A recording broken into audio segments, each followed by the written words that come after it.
JT Crowley is Talking Books. On the show, you'll hear from emerging talent and seasoned veterans from around the world. Hello, and welcome to Talking Books on Web Talk Radio. I'm JT Crowley, the host, and today I would like to invite Crystal Stewart from California in the United States of America to join me so that she can talk about her book, Extraordinary Experiences of an Everyday Woman. So, Crystal, would you care to come and join me and so that you can talk about this amazing book of yours? Come and join me, please, Crystal. Hello, everyone. My name is Crystal Stewart, and I am the author. Excellent. Now, Crystal, before we open the book, delve into it, rummage through the pages, would you care to tell the audience who you are and why you've written this book? Who I am is a lot of things. Just like most of you, I am a mother. I am a wife. I do laundry. I go grocery shopping. I cook. I do dishes. Yay.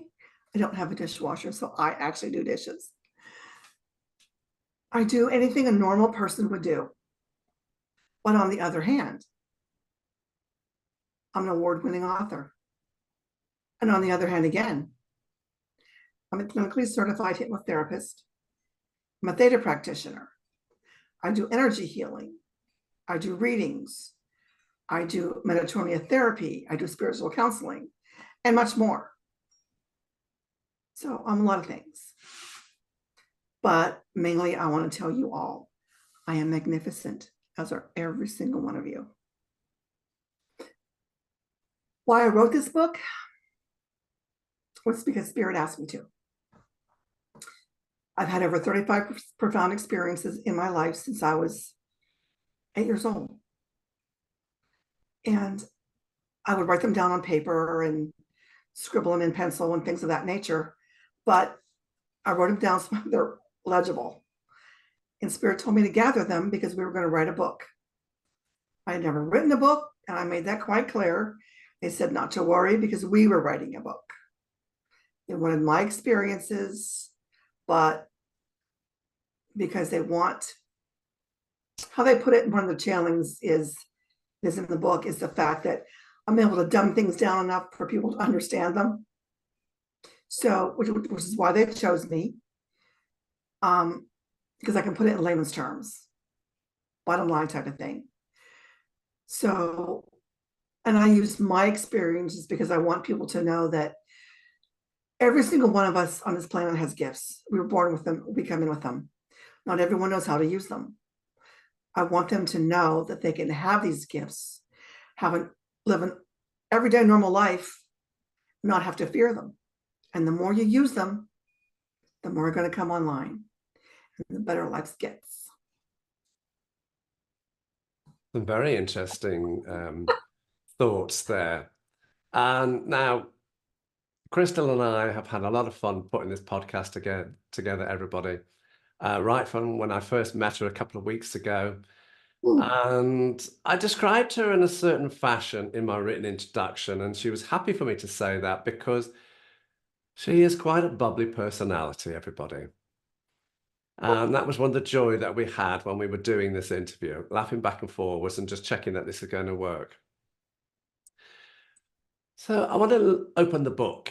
And so in your book, Crystal, you talk about all sorts of awakenings, happenings, events, so to speak.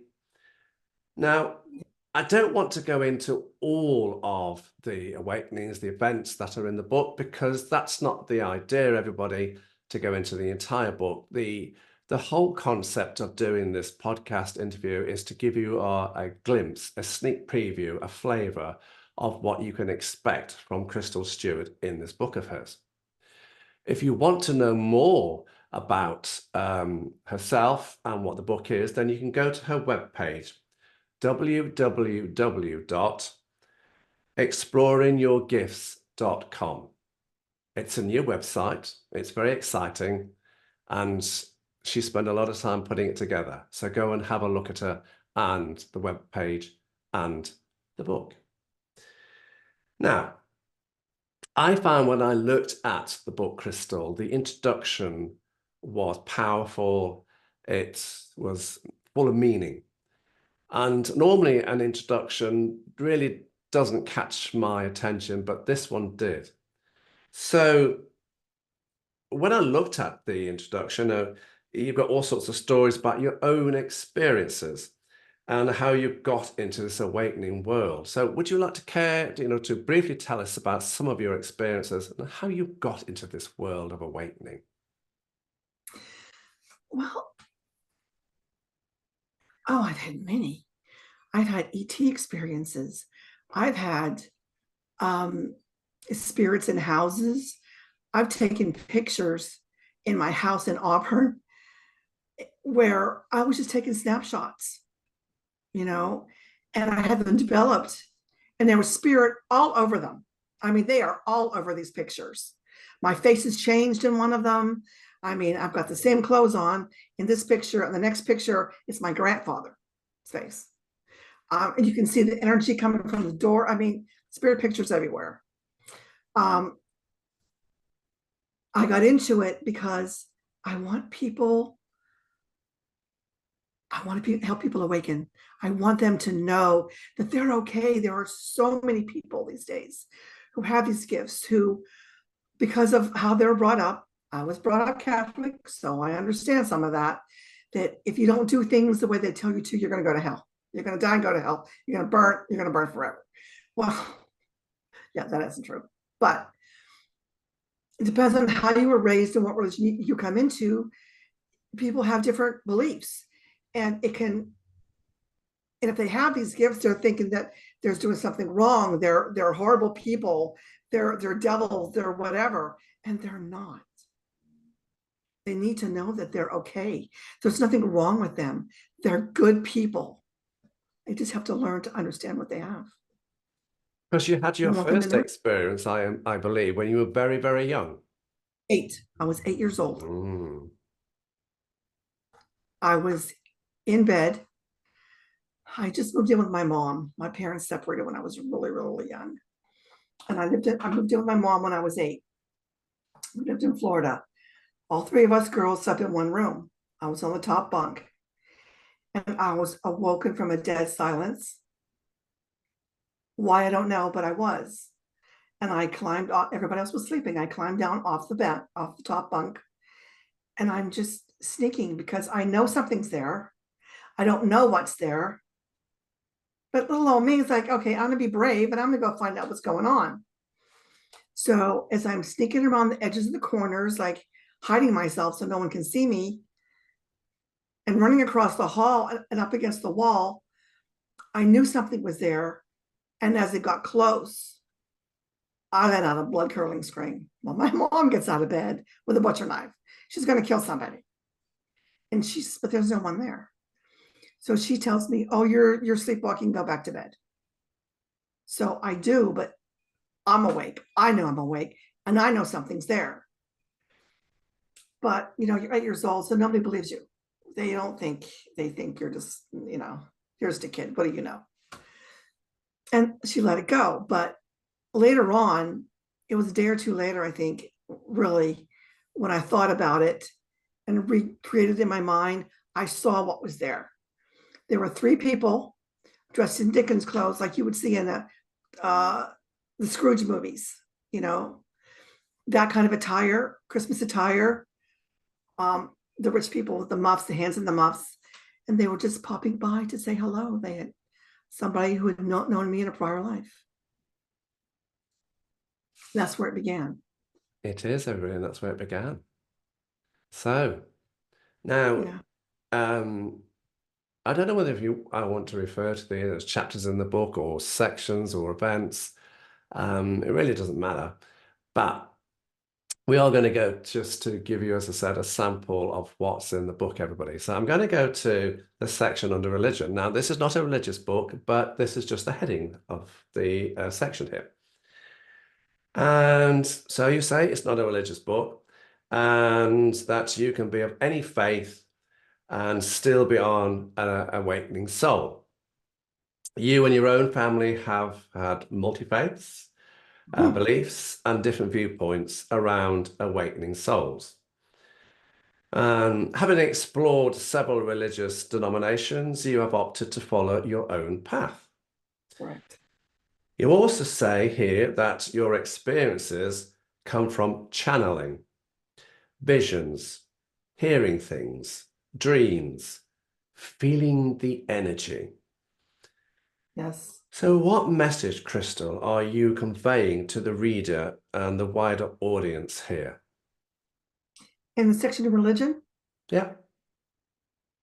Okay, that as your gifts come online, I want them to know that you're gonna, some people feel things. It depends on how they actually receive their energy. Okay.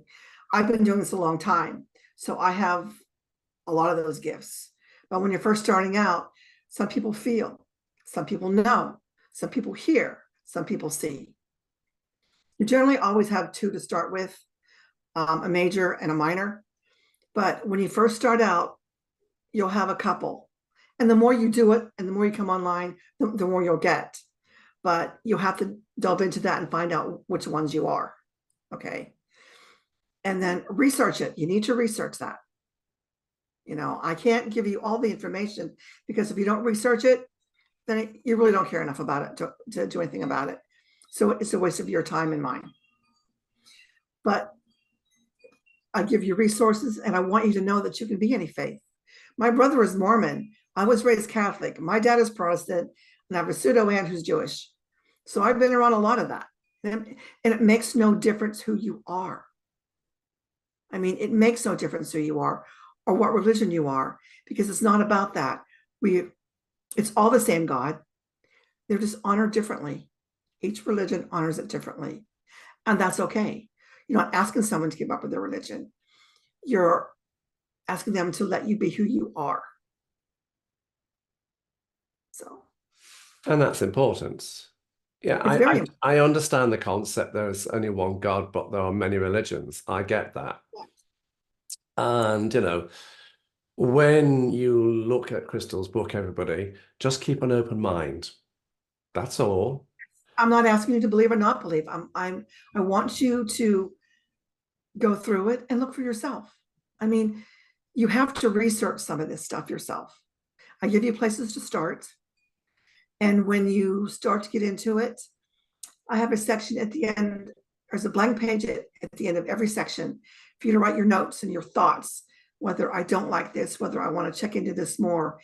So you have a place to write your feelings about each section. And it's for you. Mm. You know, this book is for everybody, but it'll call to those who need it. Absolutely. Yeah, absolutely. Exactly. And it's there to help those that need it.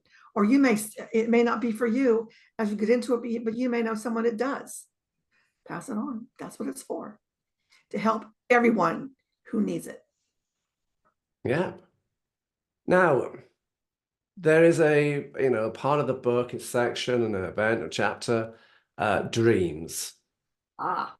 Dreams, Crystal. Talk to me about the dreams you mention in the book. And what's the significance of these dreams you've had? You know, your sister, Metatronia Therapy. Enlighten us here, Crystal. Okay. My sister had passed, maybe 2 weeks before. And I was in the refrigerator. Oh, that's the channeling. Okay. The visions. We're talking about dreams now. All right. We're talking about dreams. Yeah. There was a dream with both of my sisters and my dog and I. Well, my dog was in the present, the dog I had in the present, but my sisters had both passed. And in that dream, we were talking to a woman about how to get home. We were in a hotel room. How I got there, I have no idea.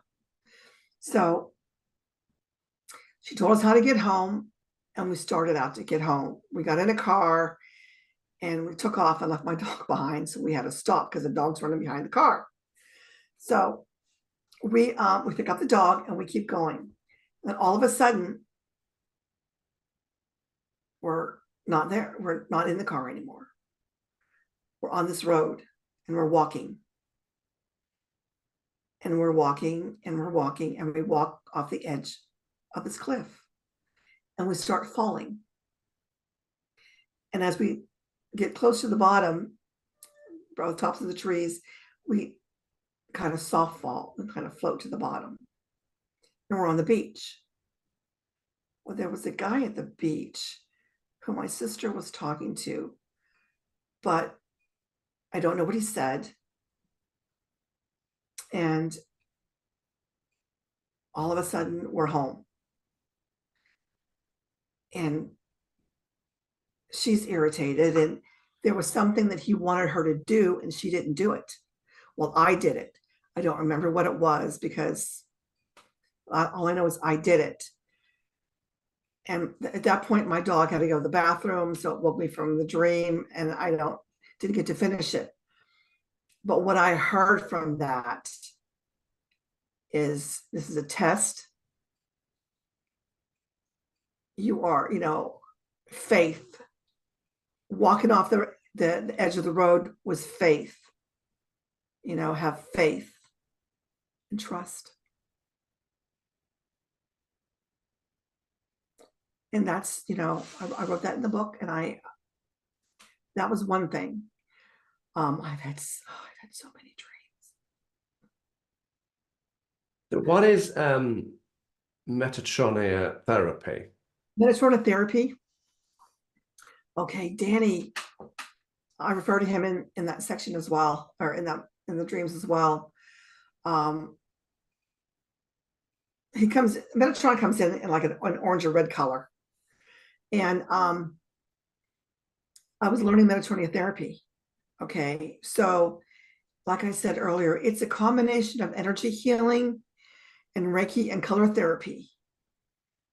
So when you're working with your client, towards the end, Metatronia generally comes in through me in a vessel, and generally gives some sort of a message to the client itself. I don't remember the messages, because anything I'm not supposed to remember, I don't retain.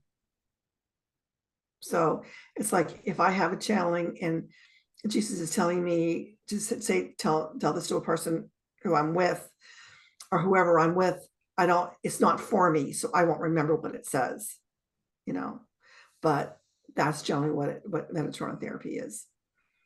It comes through, I work through Metatron. Fascinating.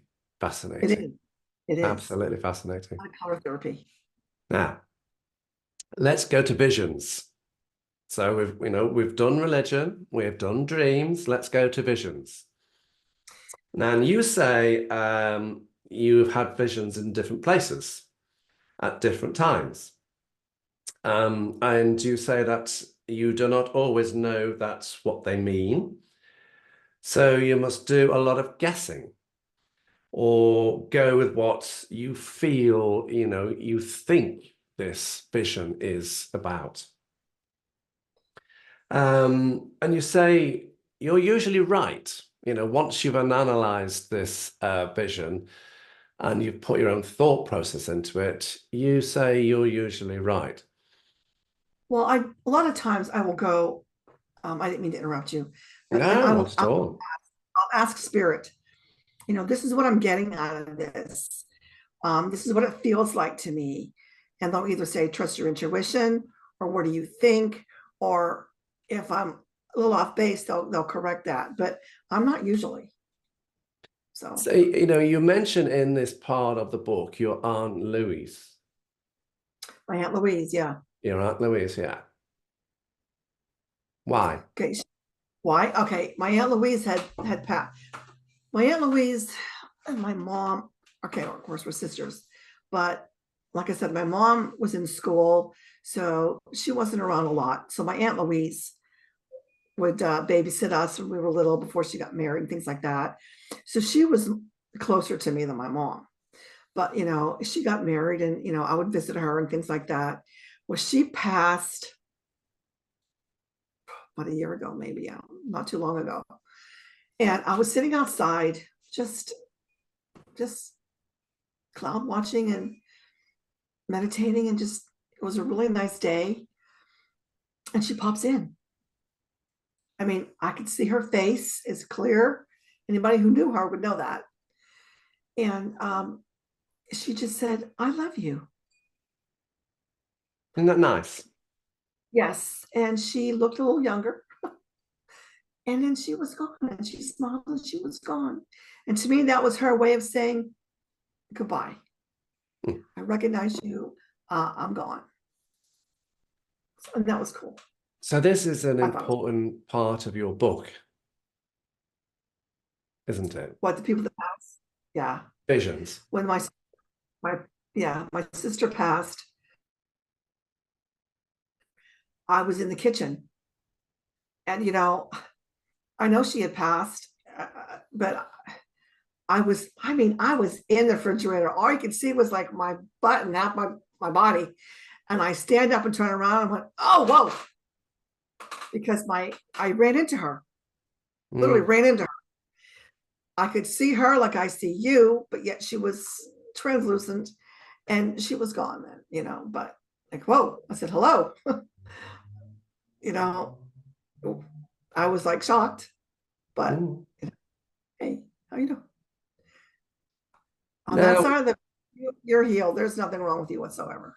no, I understand that. As I said to everybody, this book isn't for everybody, but so sometimes it might not be for you, but you may know somebody who, you know, it would be useful for. So just tell them about it. It's a very interesting book, and it comes from a very fascinating angle. Well, yeah, so much more. There's the ET experiences. There's, I mean, there are just, that's a whole different thing in itself. There's the conversations with Jesus. There's I mean, there's messages from spirit. There's, in fact, the book was written by two different entities. The 12th dimension was known to me as Aurora, and the Orion group, which is known to me as Grayson. Because I told them, I said, we're Earth people. They have to have names, because when I'm talking about channeling, if I'm just saying the Orion group, they're going to say, huh? Earth people want names. So we figured out a name that they liked, you know, and that's how they came with names. So that's what we're doing, everybody. We're just touching the tip of the iceberg, just to give you a flavor. Now, let's go to experiences in different houses. Here you talk about different houses where you had most contacts of some kind. Tupelo Drive, Sacramento, 2004. Perry Drive, Auburn, California. And McCann Road, Cottonwood, 2019. Oh, yeah. I'm interested here. What happened in these houses? You know, where were you asked to visit them, or no? How did you get into those houses? And talk to me about these experiences. Tupelo Drive was the first house I ever bought. Okay, it was a duplex, and I had spent all this money fixing it up. It had big white tile. I got rid of the old fireplace and put in a pellet stove. It was 2-bedroom, 2-bath, garage, living room. I had changed the windows out. I put French doors in. I mean, it was nice. Well, that was about the time the market crashed around 2008. So they sold my loan to a place called Aquin, and they were a group that just did debt collecting. So I lost, you know, they weren't concerned with people like us. They just wanted their money. So we lost our house. Everybody around them lost their houses. So I was losing my house. I put all these trees in the front yard, and I had most of my beginning experiences as far as my fairies and things like that go. I had breast cancer in 2006. And when I would come home from radiation, I would go into meditation, and I would go into a place called Fairyland, what I call Fairyland. It was a meadow. It had dragons and fairies and gnomes and everything flying around in there. But there was a road that I went down, and off to the right in the book, there was a little lagoon. Okay. And I was told to go there, and I went there. And a mermaid, she met me at the bank, and she motioned me to come forward, and I went forward. And then she took me out to the middle of the lagoon, and there was a merman there, and he, with eye contact, would take me under the water. He mentioned, he motioned, and through telepathy, like kind of let me know what was going to go on. They took me under the water, and he would swim with me, and he would. It didn't occur to me I couldn't breathe underwater. Okay, so, but I just kept eye contact with him. Then turned me on my back, and he swam around me, and he swam me around. And when he was done, he brought me back to the surface, and she came and got me, and I got out, and I returned home. And what Spirit had told me later is what the merman was doing by all the floating and all the water was getting rid of all the excess radiation in my body that my body did not need. So every time I came home from radiation therapy, I would go there. And I mean, say what you want, but it's been longer than 17 years now, and I've never had another problem again. So, and I believe that I would watch candles and watch the flame. They would show me pictures. I would walk down the streets over there. They would come and hold my hand. Bears would come and hold my hand. But before I left that house, they asked me to sit by the window. So I moved my chair by the window. Why, I don't know. I just did what they asked. And I sat by the window, and I was waiting for someone to, I guess, either come by or something. But I just sat there, and it was like, all of a sudden it got really, really, really, really, really high. And I got really anxious and really nervous, because at that time my energy level wasn't that high, but they have a very, very high vibration. And I'm going to stick my head in here because I'm going to show you what they did. But this fairy walked by the window, and he went in my window, stuck his face in there. His eyes got real big, and I'm like, and I just jumped back. I could only see from his chest up. He had short, dark hair, but he looked translucent, but not, because I could see him. And I was very grateful and very thankful that they showed themselves to me. They didn't have to. So these experiences, these visions, these dreams, over the years that you've had, do you cherish them? Very much so. Very much so. The first time I ever saw a Pleiadian was when my husband and I had an argument, and we had a big rift about the dogs at 3 a.m. And I just said, just leave my space, just leave, just go sleep on the couch, just leave my space, and, calm down. So he did. And I was a little bit, excited, but I'm laying there trying to meditate, and I see a Pleiadian. First time ever a Pleiadian comes in, and he's talking to me. Now, Pleiadians talk in sound language, and they have dual tongues. So their inflection is, it's very, very, very strange. So I could hear him very faintly. I could hear the inflection, and I could hear the sound, but I didn't understand what it was because he's talking Pleiadian. So I said, I can hear you, but I don't understand what you're saying.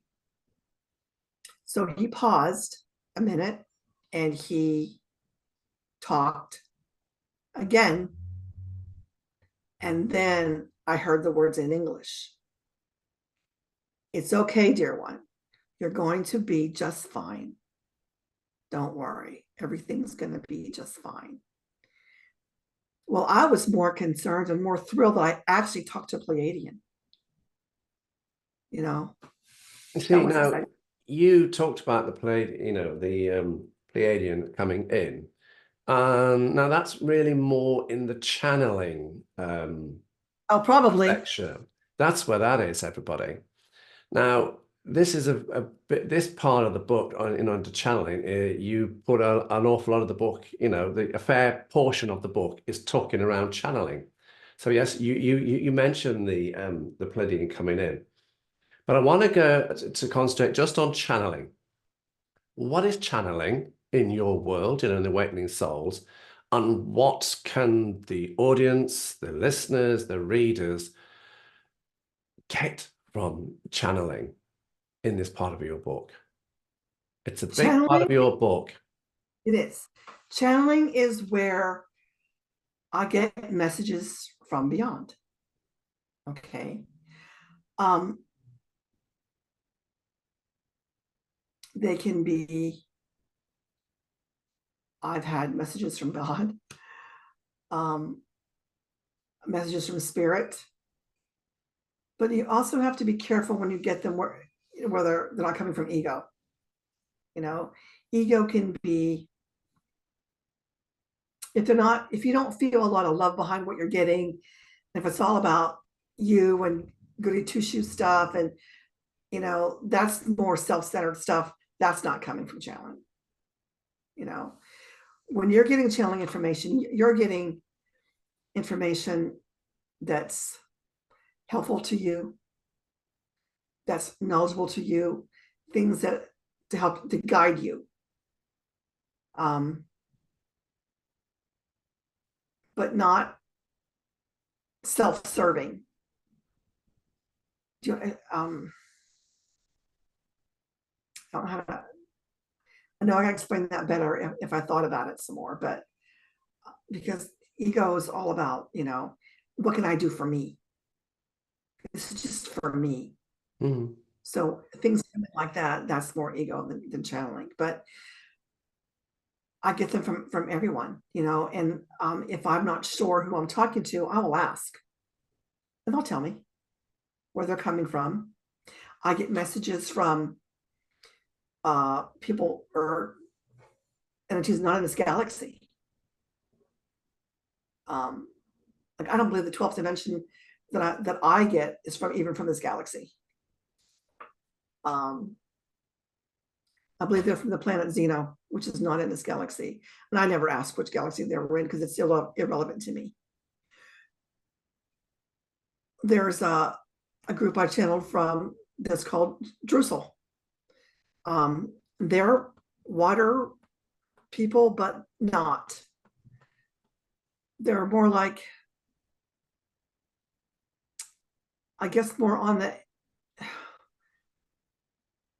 like dolphins and things, people like that, but yet they're not animals. So I'm not really sure what they are, but that's how they explain it. They're like that, but they're not. So maybe think I won't handle that too well right now. So they didn't really go into detail on that. But I've had messages from them. I've had messages from, I've had Jesus. I've had messages from God. I've talked to a lot of different people. You enjoy talking to them? I do. And they've let me know that because of who I am, I don't have to necessarily sit, because I used to just sit and meditate and wait. It took me a long time to be able to clear my mind, just to be able to be okay with nothing, not hearing anything, just being in the zone, And when you're kind of in that zone, sometimes the third eye kicks in and you see pictures. Okay. Sometimes it's helpful and sometimes it's not. But I always kind of smile because they're, take note of what I'm seeing, write it down, because it could be for future reference. Do you find these experiences and these, conversations endearing, fascinating? Most definitely. Because you have a section in the book on the conversations. What's that about? Okay. Conversations. Most of that section is conversations with Jesus. And which people will call The it green too. light book. Oh yeah, no, that's yeah. Well, that's how it started. I had did a seminar with Matthew McConaughey, and he talked about his book Green Light. So I thought, well, okay, I'm going to go on Audible and I'm going to get it. Okay, I get one free book a month. I'm going to do that. So I ordered Audible, or I ordered Green Light's book, and I go to read it, and it's not there. The book that's there was called The True Story of Jesus and His Wife Mary Magdalene, okay, by David Young. I thought, well, I didn't order this book. And I thought about it for a minute. I thought, okay, well, somebody wants me to read this book. So I read that book first, and then in popped the other one. But and it was very interesting. Well, as I was reading this book or listening to this book, Jesus pops in. I paused the book and I said, you wanted me to read this book or listen to this book. Why? He just said to me, I'll tell you, but not right now. And he kissed me on the forehead and he left. I said, okay, whatever. So I just continued with the book. And it talks about his life, how they took him off the cross, and when he was supposed to have risen from the dead, they just took him out. Mary and a Roman soldier took him out, and they took him to France. They had to bury him in the middle of a cart. So when the Roman soldiers came by and stuck their swords in, he wouldn't get stabbed. And they took him to France. His mother raised his 3 kids that he had. They had to leave behind. And they lived in a cave in France, him and Mary. They had one more child named Sarah. And Jesus died in his 70s, and Mary died in her 50s. Because of his holes in his hands, they said that he had a hard time holding the reins to the carts. When they would hold the carts, he couldn't do that very well. And he didn't walk very well because of his feet. But yeah, so. Very interesting. There's more to that story. And okay. I always knew that he wasn't, being Catholic, they showed him as blonde and things like that. Well, I know he's Israeli. I mean, So I told him one day that I wanted to see him as he really was, what he really looked like. So it wasn't too long after that. I am flipping through Facebook, and there's this thing on a cane, and she's a 9-year-old girl who draws pictures of Jesus. So, because I've been looking for pictures of Jesus. So I looked her up, and I found her information, and I looked at it, and I looked at the pictures that she did of Jesus when he was 9 years old. And then I saw the picture. I knew that was him. So, and it was like maybe a month later, I was in a bargain store, and I found the book that her mother had written, all of her poetry, all of her pictures and everything. I have it. I bought it. I kept it here. So, I mean, but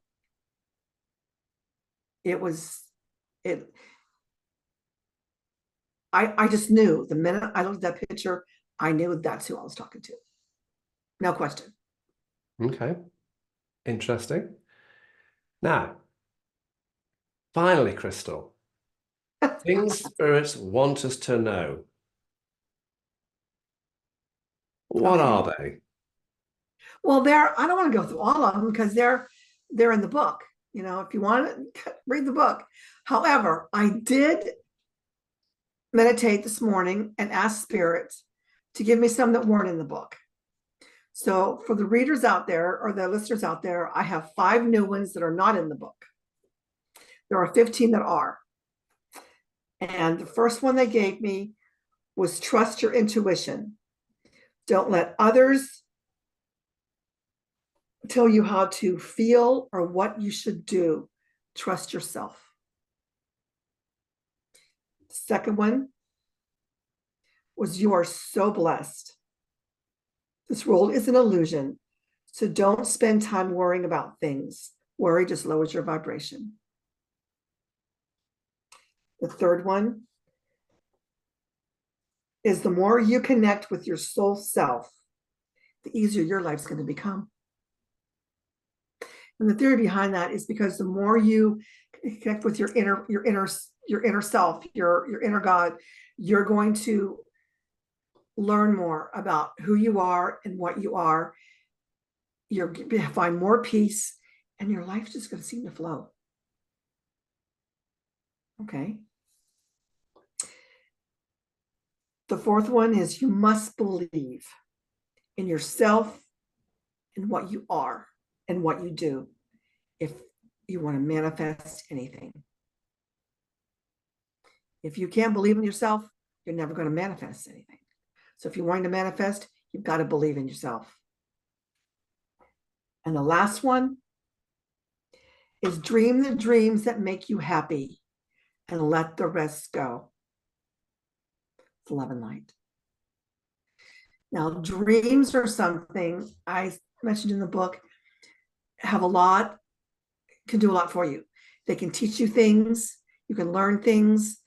They can be a way of bringing up old things that you need to release. So when it talks about letting other things go, like say you have a dream that is uncomfortable for you, but yet you know there's a lesson in there somewhere. Perhaps that was a past life. Perhaps it's something that you need to forgive and let go. So what I do in a situation like that is I would say, for any part I may have played, known or unknown, I ask forgiveness for that. And I forgive anyone, known or unknown, who may have caused damage to me in that life.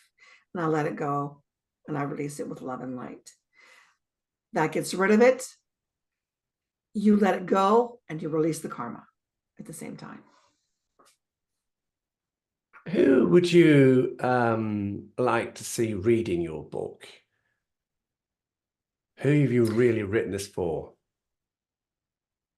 All the awakening souls, all those people who have little twitches of visions or deja vu, or even those that are curious and want to know more, because you'll learn more, because all of us have gifts. And if you're even curious, then you're going to learn. And the more you learn, the more you're going to do. And the more you do, the more you're going to bring online, and it's going to bring out more of who you are. Because it's all about shedding your light and being who you really are. And who you are is a magnificent light being soul. So shed that light, shine that light, be that being. You're a very positive person, aren't you? Not always. I have my days just like anybody else. I have to stop and say, no, we're not doing this today. Interesting. You're going to be happy because I decided I'm going to be happy. And that's all there is to that.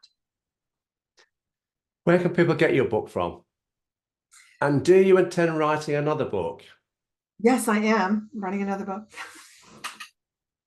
The current title is called The Magnificence of You, but I don't know if I'll keep that title. Some chapters are going to be on healing. I'll probably have more of these spiritual things in there, more messages from spirit. But I'm gonna delve away a little bit. I'm gonna be doing more explaining on more things. I mean, I wanted to touch base on a couple of different aspects so people could understand. I didn't go into a lot of detail on anything because I want them just to understand some basics. You know, you have to research, you have to look into it. I gave some resources at the end of the book for them to check into. But also another good resource is Mind Valley. Does a lot of podcast. I think they do podcasts or master classes and things like that too that people can take. Sometimes some of them are free and things like that, but you learn things that way as well. The Next Level Soul is another good one. That's a podcast, but he brings on other people too, from all different things, just like you do, different kinds of people. Cryon. If you can get into Cryon, you'll learn so much there. If you've never seen one of his sessions, I would save the money and I would go. You'll never be the same. Wow. Yeah. And of course, you can get your book from Amazon, and you can go to your Amazon has it, publishers. Walmart has it. Of course, it's always online. They're not in the stores physically, but Ex Libre has it. My publisher has it, which is Ex Libre. Walmart has it. Barnes and Noble has it. I think you can get them on some of the other bookstores too. I mean, I think just like everybody will tell you, I think Goodreads has it. But go to your webpage. Yeah. That's the most important. Oh, my webpage. Go to her webpage, Yes. everybody. Yes. Which You is can in go the to my webpage. Yes. Yes. Exploringyourgifts.com. Exploringyourgifts.com. And buy it from there. Yeah. You know. And if you can't remember that, then just go to the written introduction that accompanies this podcast, everybody.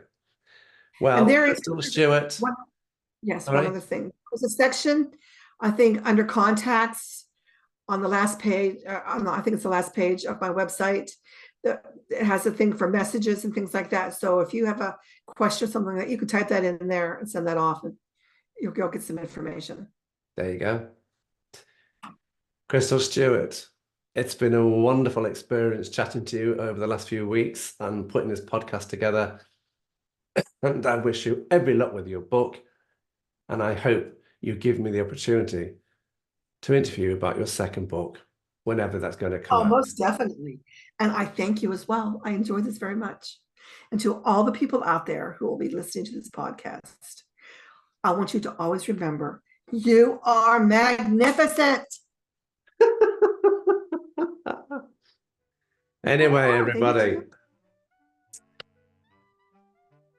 as I always end with my podcasts, thank you very much, Crystal Stewart. It's been a wonderful experience.